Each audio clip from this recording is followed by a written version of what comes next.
अस्सलाम वालेकुम नाज़रीन, इस वक्त मैं मौजूद हूँ नेशनल प्रेस क्लब के बिल्कुल बाहर। और अभी अकब में ये सिचुएशन आप देख सकते हैं, गहमा गहमी इस एतबार से है कि कल 12 मार्च है और यहाँ इलेक्शन होने जा रहे हैं 2026 के नेशनल प्रेस क्लब इस्लामाबाद के। एक साल के बाद ये इलेक्शन होते हैं, लेकिन इस दफ़ा ज़्यादा गहमा गहमी इस एतबार से आप कह सकते हैं कि जो डेमोक्रेटिक पैनल है, मीन्स पूरी जो अपोजिशन है उनका अलायंस है, मिलकर इलेक्शन लड़ रहे हैं। लेकिन जर्नलिस्ट पैनल के हवाले से अगर आपको बताया जाए तो फिर भी बहुत स्ट्रॉन्ग है, क्योंकि इससे पहले भी जिस तरह से इलेक्शन जीतते आए हैं जर्नलिस्ट पैनल और ख़ास करके जो अफसल भट्ट ग्रुप है बहुत स्ट्रॉन्ग है। अभी भी इस हवाले से जो चीज़ें देखने में आई हैं ये तो कल पता चलेगा कि वोट किसको ज़्यादा पड़ता है। इस हवाले से मेरे साथ गर्देजी साहब मौजूद हैं, आमिर गर्देजी साहब से स्पेशली तौर पर, क्योंकि सीनियर भी हैं, इस्लामाबाद की ये जो सहाफ़ती पॉलिटिक्स है इसे भी बहुत अच्छे तरीके से जानते हैं, बहुत सारी चीज़ें और भी ये करते धरते हैं, फील्ड में मौजूद होते हैं। आमिर गर्देजी साहब, फ़र्स्ट ऑफ़ ऑल इस हवाले से बताइएगा, क्या समझते हैं कि कौन सा पैनल जीत रहा है आपके ख्याल में? देखें, एक तो जो इलेक्शन का जो कंसेप्ट है बेसिकली वो तो कल हमें पता चलेगा जब इलेक्शन हो जाएगा कि कौन जीता और कौन हारा। लेकिन सारी बात है, जैसा कि आपने कहा कि जर्नलिस्ट पैनल, डेमोक्रेटिक पैनल, दो पैनल हैं। एक तरफ अपोजिशन का इकट्ठा है, दूसरी तरफ वो पैनल है जो जीतता हुआ है।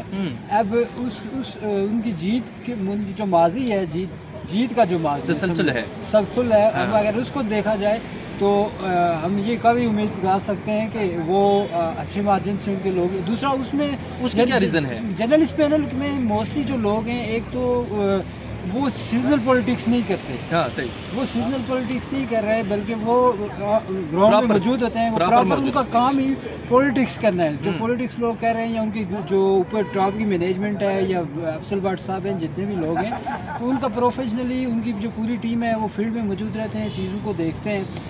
अब दूसरी तरफ हम देखें, अपोजिशन का भी इकट्ठा है, लेकिन उसमें मोस्टली लोग, जैसे जागो पैनल आ गया अपोजिशन। अब जागो पैनल खुद एक पैनल था, लेकिन वो डेमोक्रेट के साथ आ गया। अब जागो पैनल मोस्टली वो पॉलिटिक्स तभी करते हैं, साफ़ी पॉलिटिक्स, जब उन्हें इलेक्शन करीब आ रहा होता है, तो इंटैक्ट रहना जरूरी होता है लोगों के साथ फील्ड में। और जर्नलिस्ट पैनल का सबसे बड़ा प्लस पॉइंट है, उनके जितने भी कैंडिडेट्स हैं मोस्टली वो लोगों के साथ इंटैक्ट रहते हैं। इस दफ़ा आपको क्या लगता है, कोई अनहोनी हो सकती है? लाइक जिस तरह अपोजिशन का गठ है, एक इत्तेहाद उनका पूरा बना हुआ है, तो क्या मीन्स कोई आप ये कह सकते हैं कि कुछ कैंडिडेट्स वहाँ से जीत सकते हैं? आपकी क्या राय है? सर देखें, ये तो होता है ना, अब लोगों के अपने ज़ाती रिलेशंस भी होते हैं। कुछ लोग ग्रुप को सपोर्ट नहीं कर रहे थे, इंडिविजुअल को सपोर्ट कर रहे होते हैं। तो इस तरह ये तो पॉसिबिलिटी है कि बहुत वहाँ से भी कुछ सीटें निकल जाएँ। पिछली दफ़ा भी इसी तरह होता है। अपोजिशन का इत्तेहाद है, इस हवाले से अपोजिशन का देखें, ओवरऑल इलेक्शन के बारे में कुछ नहीं कहा जा सकता ना। सही इलेक्शन के बारे में अब आप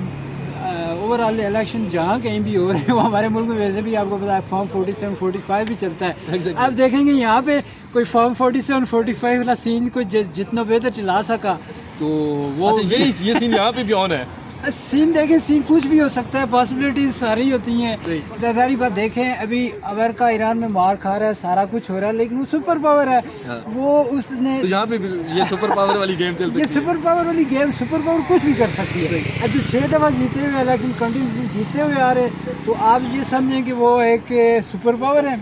आज के हालात में जो इंटरनेशनली जो सर्कमस्टांसेस हैं, उनके लिहाज से आप यहाँ के इलेक्शन भी कंपेयर करें, कुछ भी हो सकता है। नाज़रीन, जिस तरह गर्देजी साहब ने तमाम तर चीज़ों के हवाले से आपको बताया, आपको इस हवाले से भी बताएं कि तकरीबन 3500 के लगभग यहाँ पे मेंबरशिप लोगों की है, लेकिन जो वोट पोल होता है वो तकरीबन 2000 से 2500 के दरमियान में वोट पोल होता है। अब कल देखते हैं कि क्या सिचुएशन होती है। इस हवाले से फ़र्दर जितनी भी डिटेल्स हैं आपको तफसीलन आगाह किया जाएगा, लेकिन कल।